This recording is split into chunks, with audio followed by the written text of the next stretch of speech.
ಶಾಮನೂರು ಶಿವಶಂಕರಪ್ಪನವರು ವಿಧಿವಶವಾಗಿದ್ದು ಸಾಲಿಗ್ರಾಮ ತಾಲೂಕಿನ ಗಣ್ಯರು ಸೇರಿ ಸಂತಾಪವನ್ನು ಸೂಚಿಸಿದ್ದಾರೆ. ಹೌದು, ಕಾಂಗ್ರೆಸ್ನ ಹಿರಿಯ ಶಾಸಕ ಶಾಮನೂರು ಶಿವಶಂಕರಪ್ಪ ತಡರಾತ್ರಿ ಸಂಜೆ ನಿಧನರಾಗಿದ್ದು, ವಯೋಸಹಜ ಕಾಯಿಲೆಯಿಂದ ಬಳಲುತ್ತಿದ್ದ ಅವರು ಬೆಂಗಳೂರಿನ ಖಾಸಗಿ ಆಸ್ಪತ್ರೆಯಲ್ಲಿ ಚಿಕಿತ್ಸೆ ಪಡೆಯುತ್ತಿದ್ದು 14/12ರಂದು ಸಂಜೆ ವಿಧಿವಶರಾಗಿದ್ದಾರೆ.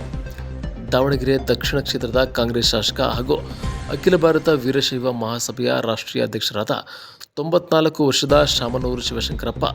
ನಿಧನ ಹೊಂದಿದ್ದು, ಸಾಲಿಗ್ರಾಮ ತಾಲೂಕಿನ ಅಖಿಲ ಭಾರತ ವೀರಶೈವ ಮಹಾಸಭಾ ಹಾಗೂ ಮುಖಂಡರು ಸೇರಿ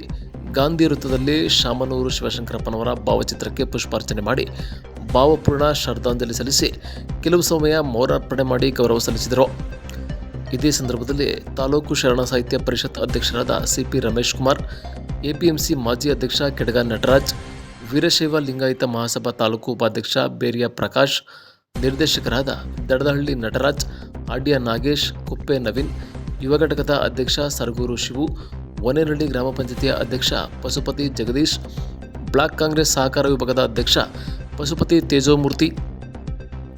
ಹಾರಂಗಿ ಮಹಾಮಂಡಳದ ನಿರ್ದೇಶಕ ಅಂಕನಹಳ್ಳಿ ಯತೀಶ್, ಮುಖಂಡರುಗಳಾದ ಮಾಸ್ಟರ್ ಲಿಂಗಪ್ಪ, ಗಾಯನಹಳ್ಳಿ ಕುಮಾರಸ್ವಾಮಿ,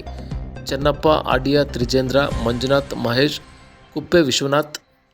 ಸದಾಶಿವ, ಕೀರ್ತಿ, ಗಗನ್, ವನೇನಹಳ್ಳಿ ಗಿರೀಶ್, ಮುದ್ದನಹಳ್ಳಿ ಆನಂದ್, ದಡದಹಳ್ಳಿ ಮಹೇಂದ್ರ, ಶಿವಮೂರ್ತಿ ಸೇರಿದಂತೆ ಉಪಸ್ಥಿತರಿದ್ದರು.